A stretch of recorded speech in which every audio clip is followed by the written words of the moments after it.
ہم وہی کہیں گے جو ہمارا دین ہم کو بتاتا ہے. عمل کرو تو تمہارا بھلا ہے، نہیں کوئی عمل کرے تو نقصان ہمارا نہیں ہے، اسی کا نقصان. بسم اللہ الرحمن الرحیم. نحمده ونصلي ونسلم على رسوله الكريم، اما بعد فاعوذ باللہ من الشیطان الرجیم. بسم اللہ الرحمن الرحیم. ان اللہ وملائکته یصلون علی النبی یا ایہا الذین آمنوا صلوا علیہ وسلموا تسلیما. اللہم صل علی سیدنا ومولانا محمد وبارک وسلم صلاة وسلاما علیک یا رسول اللہ صلی اللہ تعالی علیہ وسلم. السلام علیکم ورحمۃ اللہ وبرکاتہ. اسلامی سال کا آخری مہینہ ختم ہونے والا ہے اور محرم الحرام شریف آنے والا ہے.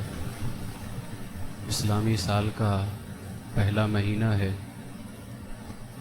اور اسلام دنیا کا واحد مذہب ایسا ہے جس کا اسلامی سال محرم الحرام میں ایک تاریخ کے مطابق سیدنا عمر فاروق رضی اللہ تعالیٰ عنہ اور سیدنا امام حسین رضی اللہ تعالیٰ عنہ اور ان کے ساتھیوں کی بے مثال قربانی سے شروع ہو کر حضرت اسماعیل علیہ السلام کی لازوال قربانی پر ختم ہوتا ہے. مگر افسوس کی بات یہ ہے کہ محرم الحرام کے شروع ہوتے ہی تعزیہ داری اور اسی طرح سے پیتل اور چاندی سے تیار کردہ جو ہمارے یہاں مصنوعی ہاتھ ہوتا ہے جس کو حضرت عباس کا پنجہ کہا جاتا ہے، کرناٹک وغیرہ میں یہ سب زیادہ ہوتا ہے. پنجہ ہاتھ بھی ہوتے ہیں، پاؤں بھی ہوتے ہیں، آنکھیں، اور اسی طریقے سے تعزیے پر چڑھاوا چڑھانا، نیلے پیلے پتہ نہیں کون کون سے دھاگے بازو پر باندھنا، بچوں کو امام حسین کا فقیر بنانا، دشمنان صحابہ کا 10 یا 11 دن کالے ہرے اور سرخ کپڑے پہننا، ماتم کی کیسٹیں بجانا، شیعوں کی مجلس اور جلوس میں شامل ہونا، عاشورے کی رات کو خوب ڈھول بجاتے ہیں اور خوب ڈھول بجا کر اس رات کی عظمت کو پامال کرنا، یہ سب ہمارے یہاں کام بہت عروج پہ ہوتے ہیں. جبکہ یہ تمام کام شریعت کی روح سے ناجائز اور گناہ ہیں، مگر ہماری عوام ان کاموں میں اپنا وقت ضائع کرتی ہے. یاد رکھیں ہم اہل سنت ہیں اور ہمارے رہبر و پیشوا امام اہل سنت سیدی سرکار اعلیٰ حضرت الشاہ امام احمد رضا خان محدث بریلوی علیہ الرحمہ نے اپنے تمام ماننے والوں کو اور تمام اہل سنت کو ان ناجائز کاموں سے رکنے کا حکم دیا ہے، بچنے کا حکم دیا ہے، اور سختی سے امام اہل سنت اعلیٰ حضرت علیہ الرحمہ نے ان کاموں کی تردید فرمائی ہے، اس لیے کہ یہ تمام کام شریعت مطہرہ کی روح سے جائز ہی نہیں ہے. کچھ میں فتاوی رضویہ شریف سے امام اہل سنت اعلیٰ حضرت علیہ الرحمہ کی تحریرات پیش کرتا ہوں. محرم الحرام میں ہمارے یہاں جو جاہلانہ رسمیں ہوتی ہیں بالکل نہ اس کا شریعت سے کوئی تعلق ہے، نہ اس کا تعلق ہماری تہذیب سے ہے، ہمارے طور طریقے سے ہے، لیکن بس جاہلانہ طریقے پر چلتے ہوئے ہمارے یہاں وہ سارے کام منائے جاتے ہیں.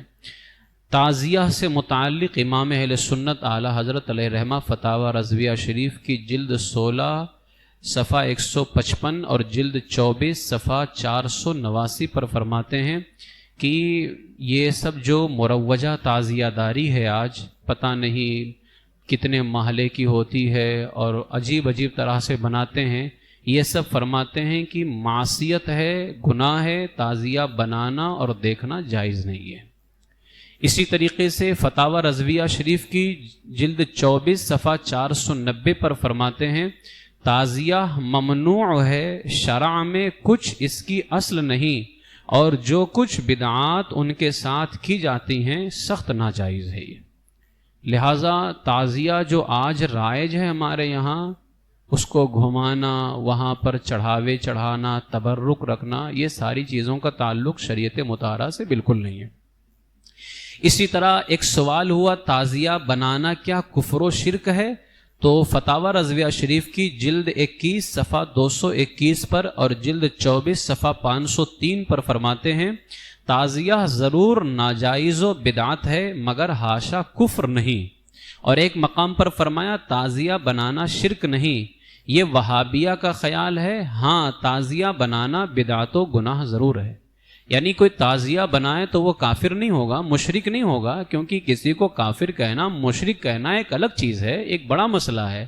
لیکن کوئی بدعتی ہو جائے، گنہگار ہو اور وہ گمراہ ہو، ایک الگ چیز ہے۔ تو تعزیہ بنانا فرماتے ہیں ضرور بدعت و گناہ ہے لیکن کفر و شرک نہیں ہے۔ تعزیہ ہم تو نہیں بناتے ہیں، لیکن تعزیہ کوئی اور بنائے تو اس کی تعظیم کرنا کیسا ہے؟ تو امام اہل سنت فرماتے ہیں فتاوی رضویہ شریف کی 24ویں جلد صفحہ 489 پر فرماتے ہیں تعزیہ بنانا دیکھنا جائز نہیں، تعظیم و عقیدت سخت حرام اور اشد بدعت ہے۔ اللہ تعالیٰ مسلمان بھائیوں کو راہ حق کی ہدایت نصیب فرمائے۔ تو اس کی تعظیم بھی جائز نہیں ہے، اس کو دیکھنا بھی، جب وہ جائز نہیں ہے تو اس کو دیکھنا یا اس کی تعظیم کیسے جائز ہو جائے گی؟ لہٰذا یہ بھی جائز نہیں۔ تعزیے پر منت ماننا کیسا ہے؟ تو اس حوالے سے فتاوی رضویہ شریف کی 24ویں جلد صفحہ 501 پر فرماتے ہیں تعزیہ پر منت ماننا باطل اور ناجائز ہے۔ تعزیے کے ذریعے کیا حاجتیں پوری ہوتی ہیں؟ تو امام اہل سنت اسی 24ویں جلد کے صفحہ 499 پر فرماتے ہیں تعزیہ کو حاجت روا یعنی ذریعہ حاجت روا سمجھنا کہ تعزیہ سے حاجتیں پوری ہوتی ہیں، یہ جہالت پر جہالت ہے۔ یعنی ایک تو جاہل یہ ہوا کہ تعزیہ رکھا، اور اس پر جاہل یہ کہ اس سے پھر مدد مانگ رہا ہے اور اس کو ذریعہ حاجت سمجھ رہا ہے۔ ہاں سیدنا امام حسین رضی اللہ تعالیٰ عنہ کو ذریعہ حاجت سمجھنا کہ ان کے ذریعے سے ہماری حاجتیں پوری ہوتی ہیں، یہ بلا شک و شبہ جائز ہے۔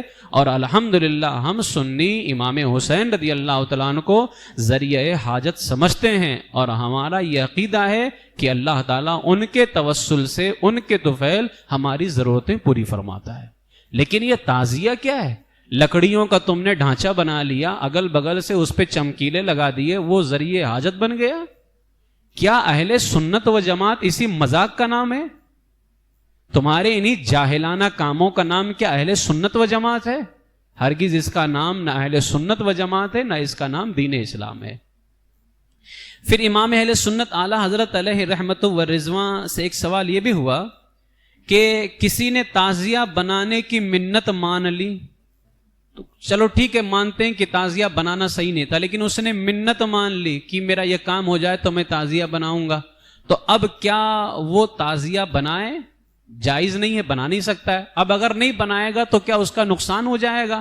جیسے ہمارے یہاں یو پی بہار میں یہ بڑا چلتا ہے کہ تعزیہ بنانے کی منت کر لی تھی یا تعزیہ بناتا تھا، اب نہیں بنائے گا تو اس کا نقصان ہو جائے گا۔ اچھا اس میں شیطان مدد بھی کرتا ہے، کبھی کبھار نقصان ہو جاتا ہے تو سمجھتے ہیں کہ تعزیہ نہیں بنایا تھا تو نقصان ہو گیا تھا۔ تو میں ان لوگوں کو ایک ہی بات کہنا چاہتا ہوں، کیا دریائے نیل، فاروق اعظم رضی اللہ تعالیٰ عنہ کا واقعہ بارہا سنا ہوگا دریائے نیل کا، دریائے نیل مصر میں ہے، ایک سال میں ایک مرتبہ دریائے نیل سوکھ جاتا تھا، اور مصر والے کیا کرتے تھے، ایک لڑکی کو کاٹ کر کے اس کے خون کا بھینٹ چڑھاتے تھے تو دریائے نیل جاری ہو جاتا تھا نا۔ کیا یہ صحیح تھا؟ لیکن دریائے نیل جاری بھی تو ہوتا تھا۔ آپ یہ بھی نہیں کہہ سکتے ہو کہ اس کے چڑھانے سے دریائے نیل جاری ہوتا تھا، اور یہ بھی نہیں کہہ سکتے ہو کہ کسی کا بھینٹ چڑھانا جائز ہے، لیکن چڑھانے سے ہوتا تو تھا۔ تو کیا یہ عقیدہ رکھتے ہو کہ چڑھانے سے دریائے نیل جاری ہوتا تھا؟ لیکن ہوتا تھا، جھٹلا نہیں سکتے اس کو۔ یہاں شیطان مدد کرتا تھا تاکہ یہ اور گمراہ ہو جائیں۔ لیکن فاروق اعظم رضی اللہ تعالیٰ نے جب مصر کو فتح کیا اور مصر میں حاکم کو آپ نے بھیجا، حاکم نے خبر دی ایسے ایسے معاملات ہیں، فاروق اعظم نے خط لکھا دریائے نیل کے نام اور کہا کہ یہ خط دریا میں ڈال دینا۔ اس میں کیا لکھا ہوا تھا؟ اے دریائے نیل، اگر اللہ کے حکم پہ جاری ہوتا ہے تو اللہ کا بندہ عمر تجھے حکم دیتا ہے جاری ہو جا، اور اگر تو اللہ کے حکم سے جاری نہیں ہوتا ہے تو تیری کوئی ضرورت نہیں ہے، تو مت جاری ہو، تیری پھر کوئی ضرورت نہیں ہے۔ وہ جیسے ہی خط دریائے نیل میں ڈالا گیا، فرماتے ہیں 18 یا 19 گز اوپر پانی آ گیا تھا۔ تو یہ دریائے نیل کے اندر لڑکیوں کو کاٹ کر کے ان کے خون کا بھینٹ چڑھایا جاتا تھا، کیا یہ جائز عمل ہے؟ لیکن چڑھانے سے دریا بھی جاری ہوتا تھا۔ تو اب بندے کے ذہن میں تو یہ بات بیٹھ جائے گی کہ ہاں یار چڑھانا جائز ہے، کیونکہ چڑھانے سے دریا جاری ہوتا تھا۔ تو اسی طریقے سے شیطان یہاں مدد کرتا ہے۔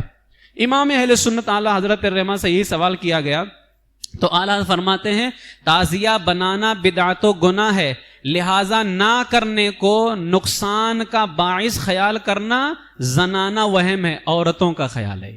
اس طرح کے خیالات عورتوں کے ہوتے ہیں، لہذا ہم مسلمانوں کو ایسی حرکات و خیالات سے باز آنا چاہیے، اس سے کوئی نقصان نہیں ہوتا ہے۔ اسی طریقے سے فتاوی رضویہ شریف کی جلد 24 میں ایک سوال کیا گیا کہ اگر مسلمان تعزیہ بنائے تو کتنا گناہ ہے؟ تو صفحہ 509 صفحہ 510 پر جلد 24 کے اعلیٰ فرماتے ہیں بدعت کا جو گناہ ہے وہ گناہ ہے، گناہ کی ناپ تول دنیا میں نہیں ہے، یعنی یہ گناہ ہے، اس کا اگر تم نے نہ مانا تو یقیناً آخرت میں اس کا تمہیں حساب دینا ہوگا، کیونکہ بدعت گناہ ہے۔ امام اہل سنت اعلیٰ حضرت علیہ رحمہ سے ایک سوال ہوا کہ چلو ہم تعزیہ نہیں بناتے ہیں، ہمارے ہاں تعزیہ رکھنے والے چندہ مانگنے آتے ہیں کہ ہم تعزیہ رکھیں گے، چندہ دے دو۔ تو اس حوالے سے سوال ہوا کیا چندہ دینا یا تعزیہ میں مدد کرنا جائز ہے؟ تو اعلیٰ حضرت فرماتے ہیں تعزیے میں کسی قسم کی مدد کرنا جائز نہیں۔ اللہ فرماتا ہے وَلَا تَعَاوَنُوا عَلَى الْإِثْمِ وَالْعُدْوَانِ، پارہ نمبر 6 سورۃ المائدہ آیت نمبر 2، گناہ اور زیادتی کے معاملات میں ایک دوسرے کی مدد نہ کیا کرو۔ اس آیت کو پیش کرنے کے بعد فرماتے ہیں عالم تعزیے میں جو کچھ خرچ ہوتا ہے سب اسراف و حرام ہے، لہذا اس میں مدد کرنا یہ بھی ناجائز و حرام ہے۔ پھر امام اہل سنت سے پوچھا گیا تعزیے پر جو مٹھائی چڑھائی جاتی ہے کیا اس کو کھا سکتے ہیں؟ تو جلد 24 صفحہ 491 پر فرماتے ہیں تعزیے پر جو مٹھائی چڑھائی جاتی ہے اگرچہ حرام نہیں ہو جاتی، مگر اس کے کھانے میں جاہلوں کی نظر میں ایک ناجائز کام جو ہے شریعت کی نگاہ میں اس کی عزت بڑھے گی۔ یعنی اگر کسی نے تعزیے پر مٹھائی چڑھا دیا تو وہ حرام نہیں ہو جائے گا، لیکن اگر وہاں کا چڑھا ہوا کھائے گا تو وہ ناجائز، اور ناجائز چیز پر چڑھا ہوا اگر کھا لیا جائے تو لوگوں کی نگاہ میں جو جاہل ہیں خاص طور سے ان کی نگاہ کے اندر ایک ناجائز جگہ پر چڑھے ہوئے کو کھانا اس کی تعظیم بڑھائے گا، اس کی اوقات کو بڑھائے گا، لہذا چھوڑنے میں لوگوں کو نفرت دلاتی ہے۔ یعنی اگر وہاں کا چڑھا ہوا نہ کھائے تو لوگ نفرت کریں گے، امام اہل سنت اعلیٰ فرماتے ہیں لہذا نہ کھایا جائے۔ اسی طریقے سے یہ پوچھا گیا کہ تعزیہ رکھتا نہیں ہے، تعزیے میں مدد نہیں کرتا ہے، لیکن تعزیہ گزرتا ہے گھروں کے سامنے سے تو اس کو گھروں سے نکل کر کے دیکھنا کیسا ہے؟ تو جلد 24 صفحہ 499 پر فرماتے ہیں جو کام ناجائز ہے اسے تماشے کے طور پر دیکھنے جانا بھی گناہ ہے۔ اور فتاوی رضویہ شریف کی جلد 24 صفحہ 498 پر ایک مقام پہ فرماتے ہیں علم، تعزیے، مہندی، ان کی منت، گشت، چڑھاوا، ڈھول، تاشے، مرثیے، ماتم اور مصنوعی کربلا۔ ہمارے یہاں تو ہم نے ایک ہی کربلا سنا تھا جہاں امام حسین رضی اللہ تعالیٰ عنہ تشریف لے کر کے گئے تھے، لیکن ہمارے یو پی بہار کے اندر تو ہر علاقے میں ایک کربلا موجود ہے، ہر علاقے میں ایک کربلا موجود ہے۔ اس کربلا میں دین کو بچایا گیا تھا اور ہمارے وہاں کربلا میں دین کو بدنام کیا جاتا ہے۔ جہاں امام حسین گئے تھے وہاں دین کو بچایا گیا تھا، اب کیونکہ ظاہر سی بات ہے کربلا تو ایک ہی ہے جہاں امام گئے تھے، اب یہاں 50 کربلا ہے تو اس میں اور اس میں فرق کیا ہے؟ تو اس میں اور اس میں فرق ایک ہی ہے، جہاں امام تشریف لے کر کے گئے تھے کربلا میں وہاں اسلام بچا تھا، اور جہاں ہم کربلا میں جاتے ہیں ہمارے یہاں بنے ہوئے وہاں اسلام کو ڈھایا جاتا ہے، وہاں اسلام کو بدنام کیا جاتا ہے۔ تو امام اہل سنت اعلیٰ حضرت علیہ رحمہ فرماتے ہیں مصنوعی کربلا کو جانا، عورتوں کا تعزیہ دیکھنے کو نکلنا، یہ سب باتیں حرام و گناہ و ناجائز و منع ہیں۔ اسی طریقے سے علامہ عبد المصطفیٰ اعظمی علیہ الرحمہ اعلیٰ حضرت کے حوالے سے فرماتے ہیں امام حسین اور شہدائے کربلا رضی اللہ تعالی عنہم کے مقدس روضوں کی تصویر نقشہ بنا کر رکھنا اور ان کو دیکھنا یہ تو جائز ہے. جیسے کعبے کی تصویر ہے, گنبد خضرا شریف کی تصویر ہے, ایسے ہی امام حسین رضی اللہ تعالیٰ عنہ کے روضے کی تصویر بنانا, سیدنا مولائے کائنات رضی اللہ تعالیٰ عنہ کے روضے کی تصویر بنانا, یہ سب جائز ہے. آپ ان کے روضے کی تصویر بنائیے, اپنے گھر میں رکھیے, یہ جائز ہے. فرماتے ہیں کیونکہ یہ ایک غیر جاندار چیز کی تصویر یا نقشہ ہے, لہٰذا جس طرح کعبہ, بیت المقدس, نعلین شریف وغیرہ کی تصویریں اور ان کے نقشے بنا کر رکھنے کو شریعت نے جائز ٹھہرایا ہے, اسی طرح شہدائے کربلا کے روضوں کی تصویریں اور نقشے بھی یقیناً جائز ہی رہیں گے. لیکن ہر سال سینکڑوں ہزاروں روپے کے خرچ سے روضہ کربلا کا نقشہ بنا کر اس کو پانی میں ڈبو دینا یا زمین میں دفن کر دینا یا جنگلوں میں پھینک دینا, یہ یقیناً حرام و ناجائز ہے, کیونکہ مال کو برباد کرنا ہے. کیا مدینہ شریف کا ہم گنبد خضرا کی جو تصویر بناتے ہیں, کیا اس کو پھر لے جا کر کے کہیں ڈبوتے ہیں؟ ہم اس کو تو عزت سے اپنے گھر میں رکھتے ہیں. تو پھر ایک محرم الحرام شریف کو روضہ امام کا نقشہ بنا کر کے گھر میں رکھنا اور پھر اس کو 10ویں کو لے جا کر کے ڈبو دینا, یہ کون سی عقیدت ہے؟ یہ کون سی محبت ہے؟ یہ تو مال کو ضائع کرنا ہوا کہ ہر سال تم روضہ امام کا نقشہ بنواؤ اور چند دن رکھنے کے بعد اس کو لے جا کر کے ڈبو دو, یہ مال کو برباد. ہم ان آقاؤں کے دربار کا جو نقشہ بنواتے ہیں, گھروں میں رکھتے ہیں, وہ پھینکنے کے لیے نہیں رکھتے ہیں بلکہ ان کی عزت کے لیے رکھتے ہیں کہ یہ نقشہ ہے اور اس نقشے کو ہم دیکھتے ہیں تو ان کی یاد آتی ہے.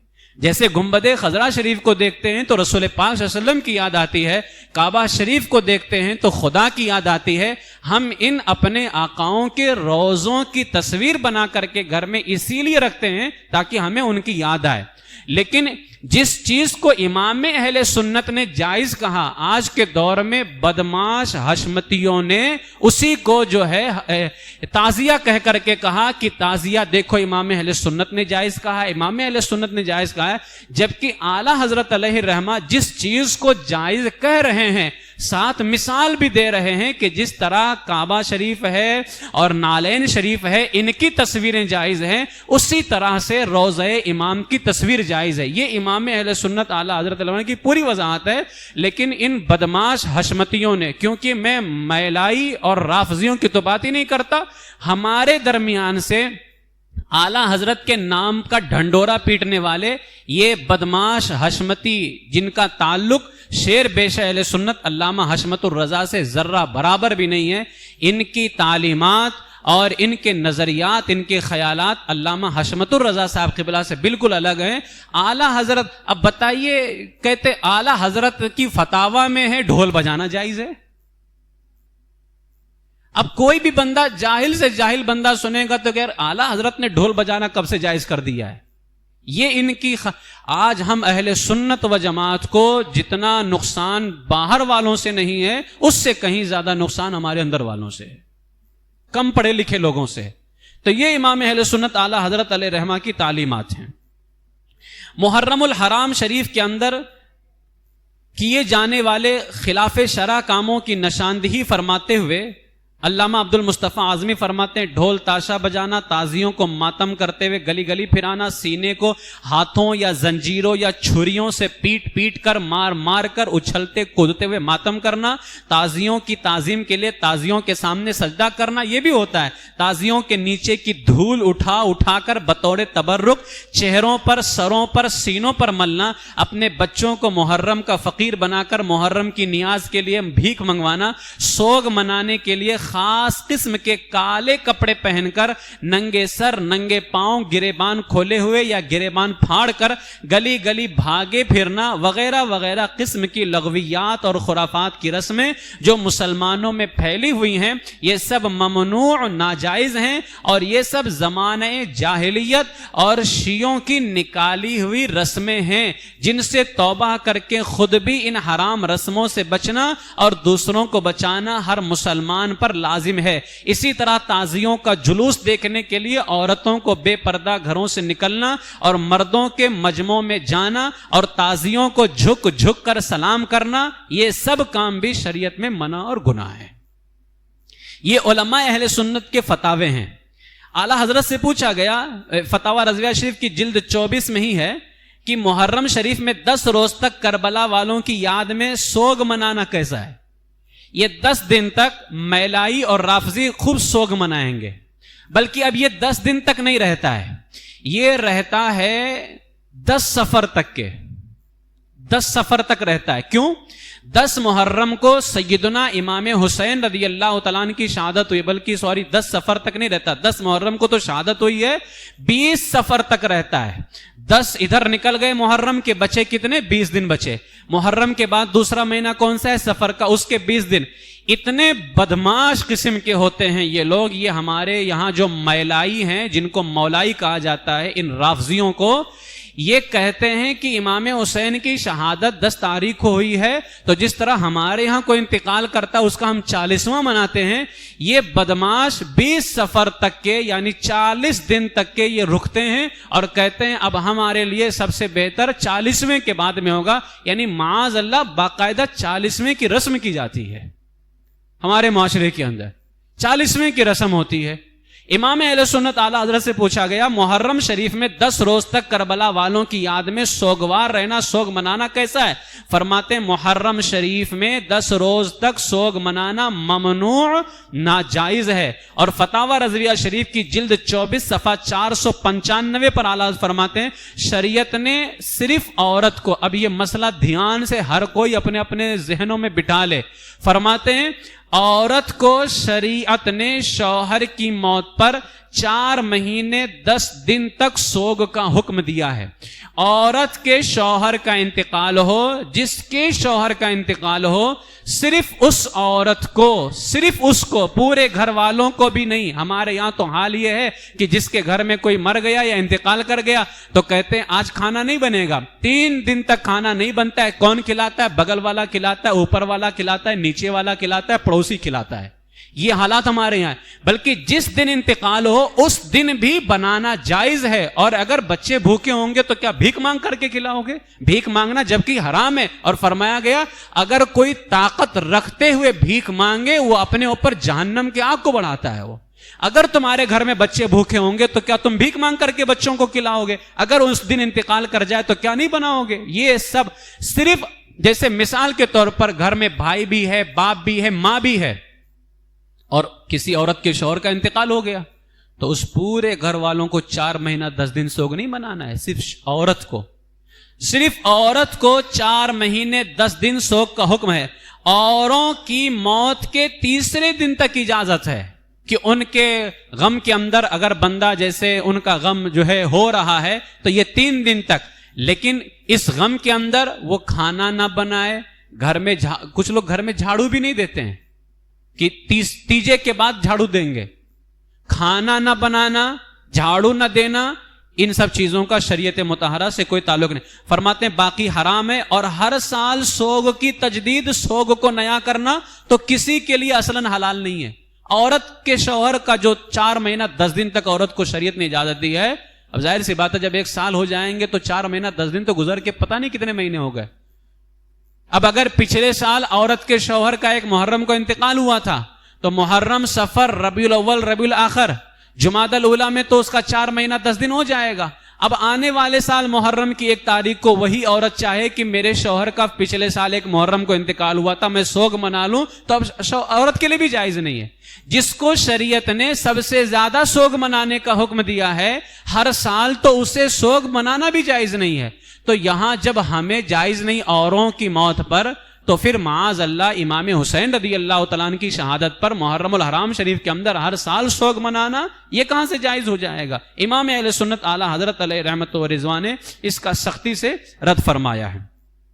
امام اہل سنت اعلیٰ حضرت علیہ رحمہ سے ایک سوال کیا گیا یہ ماتم وغیرہ کے حوالے سے، تو امام اہل سنت نے فرمایا کہ یہ سب حرام ہے. 10 محرم کو امام اہل سنت سے پوچھا گیا گھر میں چولہا جلانا، روٹی پکانا، جھاڑو لگانا نہیں چاہیے؟ کیا یہ بات درست ہے؟ فتاوی رضویہ شریف میں یہ سوال ہوا جلد 24 صفحہ 488 پر، اور کہتے ہیں کہ جب تک کہ تیجا نہیں ہو جائے گا معاذ اللہ رب العالمین، یا آج کا دن نہیں گزر جائے گا تو گھر میں روٹی نہیں پکے گی، جھاڑو نہیں لگے گا، چولہا نہیں لگے گا. کہ یہ بات درست ہے؟ اعلیٰ حضرت فرماتے ہیں یہ باتیں سوگ ہیں اور سوگ حرام ہے. یہ سب باتیں کیا ہیں؟ سوگ ہیں اور سوگ حرام ہے.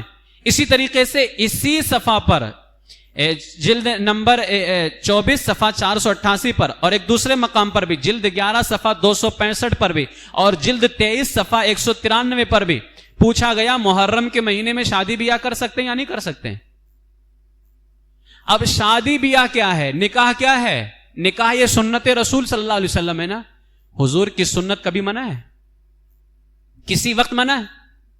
بلکہ مذہب حنفی کے اندر جو ہمارا مذہب ہے، امام اعظم ابو حنیفہ رضی اللہ تعالیٰ عنہ کے ہم ماننے والے، مذہب حنفی میں تو یہاں تک کے حکم ہے نفل نمازوں میں بزی ہونے، مشغول ہونے سے زیادہ بہتر ہے نکاح کے اندر بزی ہونا. یعنی اگر کوئی بندہ راتوں رات نمازیں اس لیے پڑھتا ہے نفل کہ میں نکاح کر لوں گا تو مجھے عورت کو وقت دینا پڑے گا، میں نفل نہیں پڑھ سکتا، تو امام اعظم فرماتے اس سے زیادہ افضل نکاح کرنا ہے. نکاح ایک افضل عمل ہے، سنت عمل ہے، یہ کبھی ناجائز نہیں ہے، کسی مہینے میں حرام نہیں ہے، کسی دن کسی رات میں یہ جائز نہیں ہے کہ نکاح نہ کیا جائے. اس کو حرام نہیں کہا جا سکتا، اس کو ناجائز نہیں کہا جا سکتا ہے. امام اہل سنت سے پوچھا گیا محرم کے مہینے میں شادی بیاہ کر سکتے ہیں کہ نہیں کر سکتے ہیں؟ اعلیٰ حضرت نے فتاوی رضویہ شریف کی جلد 24 صفحہ 488، جلد 11 صفحہ 265، جلد 23 صفحہ 193 پر فرماتے ہیں ماہ محرم میں نکاح کرنا جائز ہے، نکاح کسی مہینے میں منع نہیں ہے. اب جو لوگ اگر معاذ اللہ کوئی بندہ محرم میں شادی بیاہ کر لے، یا خاص عاشورے کے دن ہی اگر کوئی نکاح کر لے، یا ان 10 دنوں میں نکاح کر لے، تو کہتے ہیں کہ یہ اہل بیت کا دشمن ہے. کیوں اہل بیت کا دشمن ہے؟ کہتے اہل بیت کی شہادت ہوئی ہے. اچھا، اہل بیت کی شہادت جس مہینے میں ہو، اگر اس مہینے میں کوئی نکاح کر لے تو وہ اہل بیت کا دشمن ہو گیا. ربیع الاول میں حضور کا انتقال ہوا ہے تو ربیع الاول میں نکاح کرنے سے حضور کا دشمن بن جائے گا. ربیع الاول میں اس کو بھی نہیں مانتے. حضرت مولا علی رضی اللہ تعالیٰ عنہ کو کب شہید کیا گیا ہے؟ رمضان شریف میں نا. 19 رمضان کو حضرت امام مولا علی رضی اللہ تعالیٰ عنہ پہ حملہ کیا گیا. 21 رمضان کو مولا علی کی شہادت ہوئی ہے. کوئی معمولی حملہ تھا مولا کائنات پر وہ؟ تو جو رمضان میں نکاح کر لے تو کیا وہ مولا علی کا دشمن ہو جائے گا؟ ابھی جو مہینہ چل رہا ہے ذوالحجہ، 40 دن کم سے کم روایت، 40 دن یا 50 دن یا 80 دن، کم سے کم روایت 40 دن تک. حضرت عثمان غنی رضی اللہ تعالیٰ عنہ کو 40 دن تک کے بند رکھا گیا کہ نہیں رکھا گیا؟ پانی پینے سے، کھانے سے محروم رکھا گیا کہ نہیں رکھا گیا؟ آپ روزے پہ روزے رکھتے رہے. اب اگر کوئی ذوالحجہ میں شادی کر لے تو کیا وہ حضرت عثمان غنی کا دشمن ہو جائے گا؟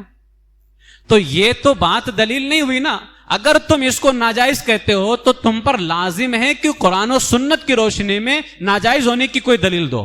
یہ دلیل دینا کہ اس مہینے میں ان کی شہادت ہوئی ہے. ہاں اگر کوئی معاذ اللہ، صدبار معاذ اللہ شادی بیاہ کر رہا ہے. شادی بیاہ نام کس چیز کا ہے؟ شادی میں 2 چیزیں فرض ہیں. بیوی کہے میں نکاح کرتی ہوں، شوہر کہہ دے میں قبول کرتا ہوں، یا شوہر کہے میں نکاح کرتا ہوں، بیوی کہہ دے میں قبول کرتی ہوں. اس کو ایجاب و قبول کہتے ہیں. یہ فرض ہے. اور 2 گواہ، یہ فرض. نکاح میں 2 چیزیں فرض ہیں، میاں بیوی کا ایجاب و قبول اور 2 گواہوں کا ہونا. نکاح میں ہونا ایک ہی چیز واجب ہے، مہر 10 درہم. نکاح میں 3 چیزیں سنت ہیں. 3 چیزیں کیا سنت ہیں؟ نکاح کے اندر خطبہ پڑھنا وہ سنت ہے. نکاح میں چھہارے بانٹنا سنت ہے. ولیمہ کرنا سنت ہے.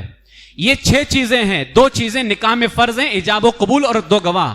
ایک چیز واجب ہے، مہر. 3 چیزیں سنت ہیں، چھہارے بانٹنا، نکاح میں خطبہ پڑھنا. یعنی اگر چھہارا نہ بانٹا، نکاح میں خطبہ نہ پڑھا، ولیمہ نہ کیا، نکاح تب بھی ہو جائے گا.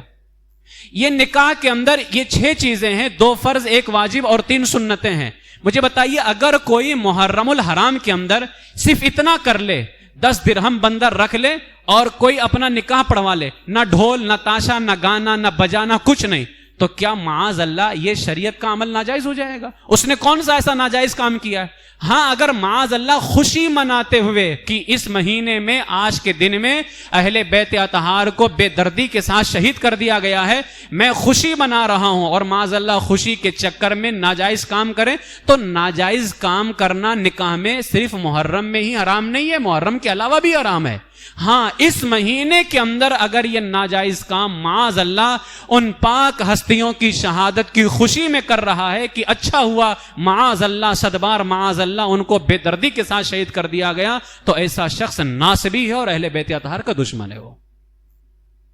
لیکن محض کوئی ایجاب و قبول کر لے، شریعت کے دائرے میں رہتے ہوئے محفل میلاد کرے، نکاح کر لے، یہ محرم الحرام کے اندر منع نہیں ہے، یہ ناجائز نہیں ہے یہ، لہٰذا محرم میں بھی شادی بیاہ کر سکتے ہیں۔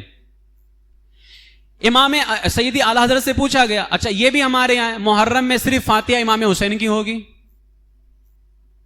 صرف فاتحہ امام حسین کی ہوگی، کسی اور کی فاتحہ نہیں ہو سکتی ہے؟ اعلیٰ حضرت سے پوچھا گیا تو امام اہل سنت فرماتے ہیں محرم وغیرہ ہر وقت ہر زمانے میں تمام انبیاء علیہم الصلوۃ والسلام اور اولیاء کرام کی نیاز اور ہر مسلمان کی فاتحہ جائز ہے، اگرچہ خاص عشرہ کے دنوں، خاص 10ویں محرم کو ہو تب بھی جائز ہے۔ اور الحمدللہ ہم دیکھیں اہل سنت و جماعت کا طریقہ ہے، ہمارے یہاں مسجد میں عصر کے بعد فاتحہ ہوتی ہے، ہم دیکھو تمام اولیاء کرام کی بارگاہ میں پیش کرتے ہیں، تمام مومنین کی روح کو اصالہ ثواب کرتے ہیں۔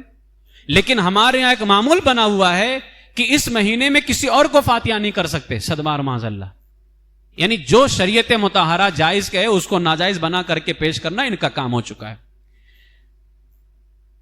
کالے کپڑے پہننے سے بھی منع کیا گیا ہے محرم الحرام شریف کے اندر، اور یہ کالا کپڑا کیوں پہننے سے منع کیا کہ اعلیٰ فرماتے ہیں مسلمانوں کو چاہیے کہ 10 دن میں 3 رنگوں سے بچے، سیاہ، سبز، سرخ، کالا، لال اور ہرا، ان کپڑوں سے بچے، کیونکہ اس میں سیاہ جو ہے یہ رافضی پہنتے ہیں، صحابہ کے دشمن، اور اس کے علاوہ سبز اور سرخ یہ خوارج کی علامت ہے، اہل بیت کے دشمن، تو ہمیں اہل بیت کے دشمن سے بھی بچنا ہے، صحابہ کے دشمن سے بھی بچنا ہے۔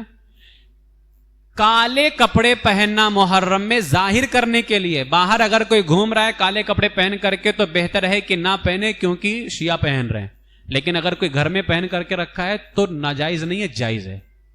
اور دنوں میں بالکل جائز ناجائز نہیں ہے، بالکل اور دنوں میں ہمیشہ پہن سکتا ہے، اندر باہر سب پہن سکتا ہے، لیکن ان خاص 10 دنوں کے اندر باہر پہن کر کالا کپڑا پہن کر گھومنے سے بچے، کیونکہ شیعہ گھوم رہے ہیں کالا کپڑا کیونکہ سوگ کی علامت ہے نا ایک کالا پہننا، تو اس بنیاد پر منع کیا گیا ہے۔ اندر اگر پہن کر کے رکھتا ہے، گھر میں کسی کو ظاہر، یعنی اب جہاں سنی ہے ظاہر سی بات ہے سنیوں کے درمیان میں پہنے تو کون اس کو شیعہ کہے گا، تو ایسی جگہ جائز ہے، اور جہاں اس بات کا فتنہ ہو سکتا ہے کہ یہ کہیں ادھر تو نہیں چلا گیا ہے، تو پھر ایسی جگہوں پر نہ پہنے، امام اہل سنت اعلیٰ حضرت علیہ رحمٰ نے منع فرمایا۔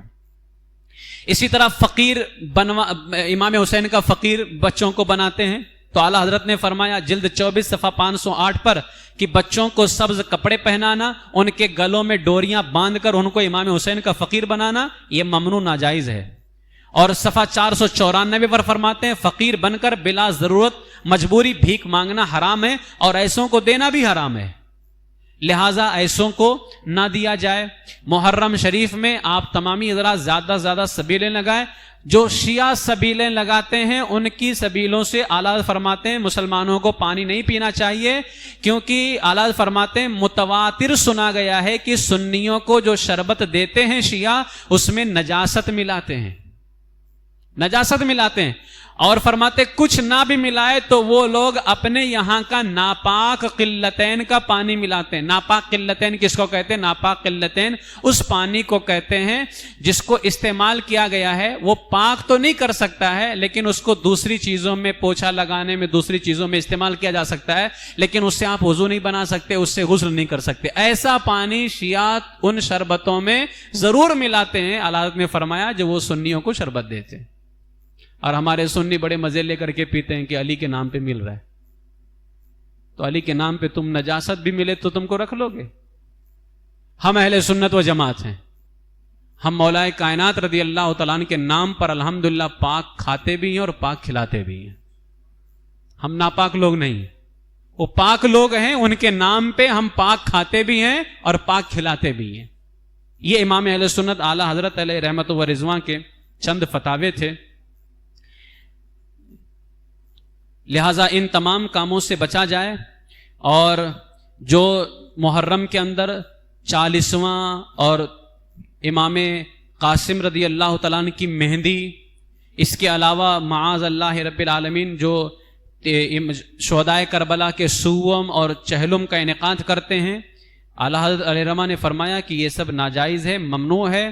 اور معاذ اللہ یزید کی آڑ کے اندر یزید کو برا کہنا ہے، یزید پہ خوب اس پہ لعنتیں بھیجو، وہ فاسق ہے، فاجر ہے، جتنا تم اس کو برا بھلا کہہ سکتے ہو کہو، اس لیے کہ اس کو برا بھلا کہنے پر ثواب ملے گا. یزید کو جتنا برا بھلا کہہ سکتے ہو اتنا اس کو برا بھلا کہو، اس کو ثواب ملے گا. لیکن یزید کی آڑ لے کر کے سیدنا امیر معاویہ رضی اللہ تعالیٰ عنہ کو اگر تم نے برا بھلا کہا تو تم جہنمی کتوں میں سے ایک کتے ہو. یہ بھی یاد رکھ لینا. یزید کو جتنا کہہ سکتے ہو کہو، مجلس قائم کر کر کے یزید کو برا کہو، جلوس نکالو یزید کو برا کہنے کے لیے، جلسہ کرو یزید کو برا کہنے کے لیے، اس پہ 1000 بار لعنت اس مردود خبیث پر، فاسق و فاجر پر، جس نے ہمارے امام حسین رضی اللہ تعالیٰ عنہ کو بے دردی کے ساتھ شہید کیا، جس نے اہل بیت اطہار کو ستایا. اور وہ تو بہت بلند تھے، آج کے اہل بیت اطہار کو جو ستائے اس پر بھی لعنت ہے. وہ تو ہے یزید خبیث، تو جتنا اس پہ لعنت کر سکتے ہو کرو، ہم بھی تمہارا ساتھ دیں گے. لیکن ہم ساتھ شیعوں کا نہیں دیں گے کہ شیعہ بھی یزید پہ لعنت کرتے ہیں تو ہم شیعوں کا ساتھ دیں. نہیں نہیں نہیں، ہم ان سنیوں کا ساتھ ضرور دیں گے جو یزید پہ خوب لعنت کریں، اس کو گالیاں دیں، اس کو برا بلا کہیں، جو کہنا ہے کہو. لیکن اگر یزید کی آڑ میں سیدنا امیر معاویہ صحابی رسول کو تم نے گالی دی یا تم نے برا بلا کہا تو پھر تمہیں جہنمی کتا کہنے میں ہم ذرا برابر بھی پیچھے نہیں ہٹیں گے، اس لیے کہ تمہارے جہنمی کتا ہونے میں کوئی شک نہیں رہ جائے گا. ہاں، لیکن ایسے موقع پہ یزید کی محبت آ جانا، جیسے کہ وہابیوں کے یہاں ہو جاتا ہے.